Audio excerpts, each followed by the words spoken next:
Driven by your Southern California Honda dealers, Chris McGee, Robert Ory, James Worthy, Mike Bresnahan, Allie Clifton's going to join us in a little bit. We're going to hear from Trudell. Lakers shake off the rust and that loss from a couple of nights ago. They turned it up defensively in the fourth, and they kick off the four-game homestand with a win. Lakers end that game on a 23-10 run over the final 6.5 minutes. What'd you see, James? Well, I mean, I think that bus ride helped them out on the way back from.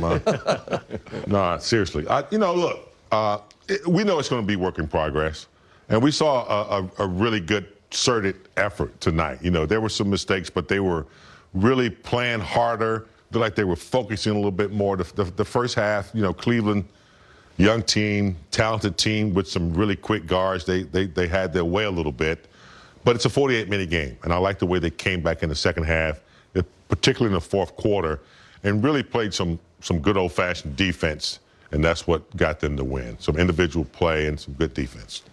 I watched this team. They're starting to learn little by little to respect all the opponents.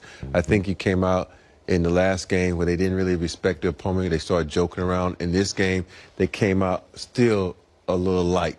And then next thing you know, they say, oh, these guys are for real. They coming downhill at us. So they picked up the defense, and it carried over in the second half. And that's what you want to see out of good teams, how you prepare, how you come out in the second half. And their preparation during halftime showed them that, hey, we can win this game. Yeah, three things I take away from this game. LeBron going downhill a lot in that fourth quarter, just, untouched. No one's going to stop him when he puts his mind to it. Kept going in for the easy deuces. Defense, you guys already hit on it. Much maligned for the Lakers, all right? One of their worst defensive starts in their history. Not in that fourth quarter. Very strong finish for sure. And Carmelo Anthony. I mean, the guy just keeps draining threes from the corner, from up top, from between the corner and up top. I mean, the guy's like 27, not 37 games. Who chose him? Who chose him tonight? Big game. Take your Unfortunate shot. three by the end. The Lakers almost held them under 100. All right, let's get back to Staples Center. Mike Trudell is with Russell Westbrook. All right, Russell Westbrook, it's the first time we've had you after the game in this setting. Just wonder what it's like for you being here in L.A., home, seeing the streamers come down. You got Dwight and Melo out there hitting threes. How do you taking it all in so far? Oh, man, it's great, man. Everything is strictly a blessing. I don't take none of it for granted. I give all the thanks to the man above just for allowing me to be in this situation, this arena, around so many great people. It's a great win for us tonight. Take care of home court. I'm happy we won. All right, so first half, a lot of turnovers, right, for the team. 15 to cut them out in the second half. What was the key to doing that and just getting some possessions? Getting shots instead of turning the ball over. The first half, they took a lot more shots and a lot more possessions. And we know when we put the ball on the scoreboard, we have a hard time beating us. So. You, LeBron, and AD have all mentioned this is going to take some time, but what are the things that you're starting to see work for you? What are the things you're building there? Just figuring out our space and figuring out what sets work for us, figuring out how to play on the court with each other, and we're going to get it together. That's all that matters is we win the games alone during that time, and that's all that matters. Finally, Russ, you're home a lot for the next couple of weeks, almost every game but one at Staples Center. Can that help you as you start to build here? Definitely, man. These fans, the city, we got to take care of home court, and ain't nothing like playing at Staples Center. So. Appreciate it, Russ. Thank you. All right, Rob's Big Four, it says. You see what Drew Miller did for you?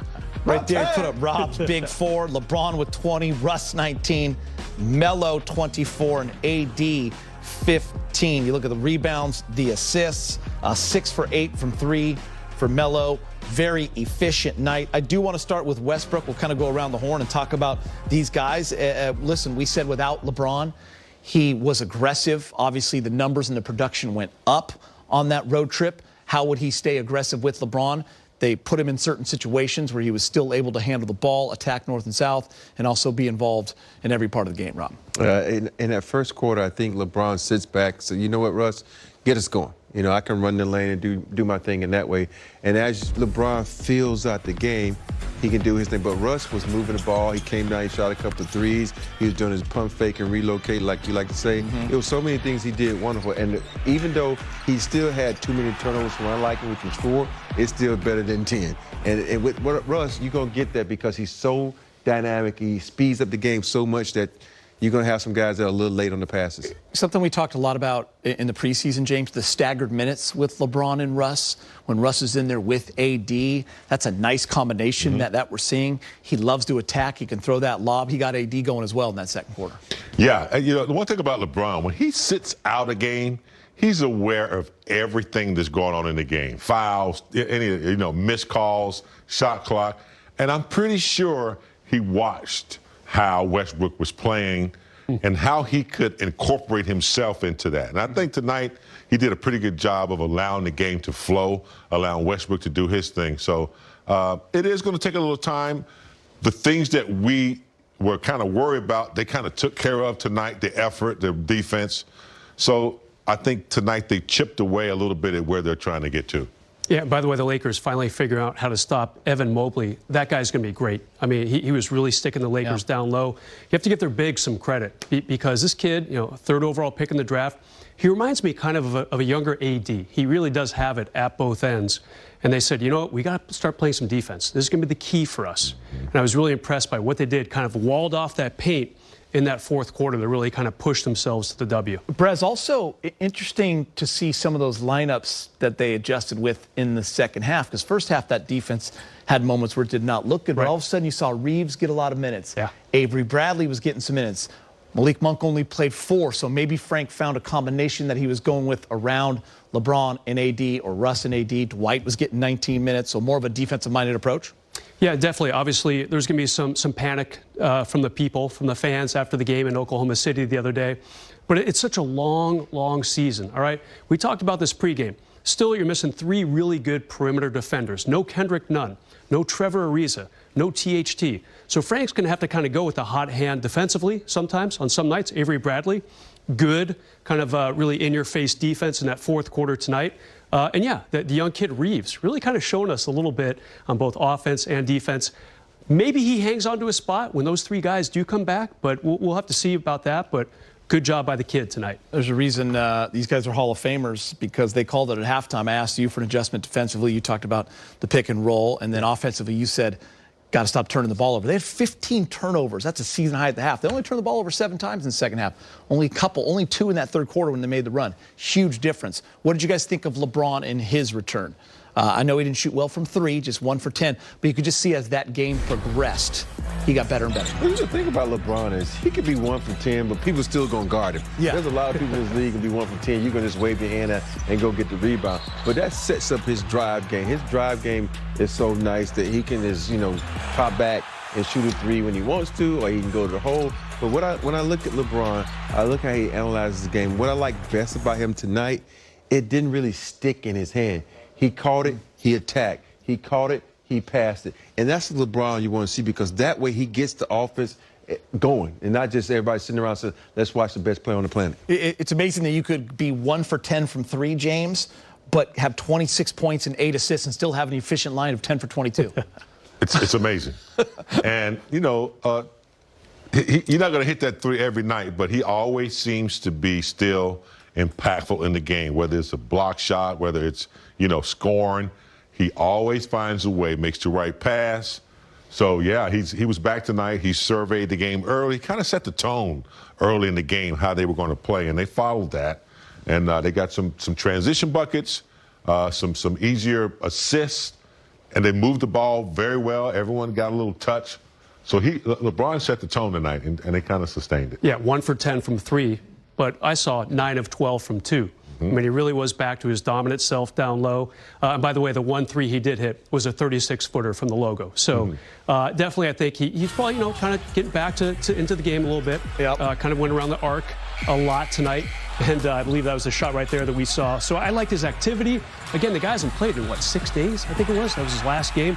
So I'm not surprised to see him shoot a lot from deep, but this was definitely reassuring to see a lot of that type of activity in the fourth quarter.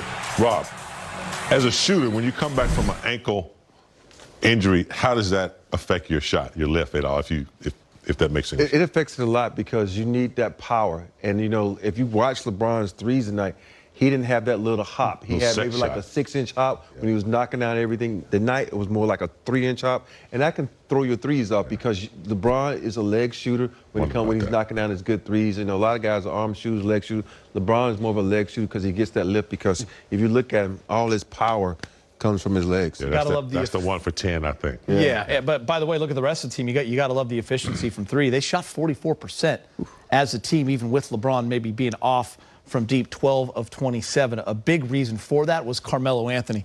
he really does like to play at Staples Center, Brez. He was 9 for 12, 6 for 8 from 3, and 18 of his 24 second half. Yeah, you know he was thinking about the other night. I'm sure they all were. How did we lose this game? We were up 26 points against a very inexperienced team that was winless at the time. And Carmelo did not shoot that well the other night, 5 for 14. But tonight, complete turnaround. He really found his spots. Is he their best shooter? I mean, you never would have said this 10 years ago, 15 years ago, when he's kind of working his way up through the league. But he might be their best shooter. He definitely probably is statistically at this point, but really kind of fun to watch him right now, James. Yeah. I mean, I think everybody came back after the Oklahoma game, did a self-evaluation. You have to. And, really thought about what they needed to do for 48 minutes, not for, 2 quarters. And I think Carmelo's been in so many scenarios and so many different, games and playing with teams. And I know he didn't feel good about what he did in Oklahoma. And, veterans usually have a tendency to snap back pretty quickly, and he did. I think the coaches kind of made a slight adjustment. It might not get noticed, but they shortened the rotation. Monk only played 5 minutes. Yeah, no doubt. And so that makes a big difference in a player and how he gets his rhythm. Because you look at the way Reeves played, you look at the way Carmelo played, they had minutes that were a long extended time. Not Avery just Bradley short too, minutes. Rob. Yeah, Avery Bradley. just not like short minutes, so guys not be coming in and out. He can get a nice rhythm, good flow to the game. I don't know about you guys, but coming into the season, I would have put Carmelo as maybe their 5th best shooter, 6th best shooter. You got Ellington, you got Bazemore, Kendrick Nunn, 38%, and getting older and better and more wiser in the league. Carmelo, right now, he's number 1 on my list, guys. Still annoyed a little that it's not a 4-game win streak? All right, I got to let it go. I got to let it go. Would have been a 4-game win streak. They just Let it go. Let it go. Let it go, Roll Elsa. off your back like a duck. Yeah, water off a duck's back. All right, well, let's get you to the highlights.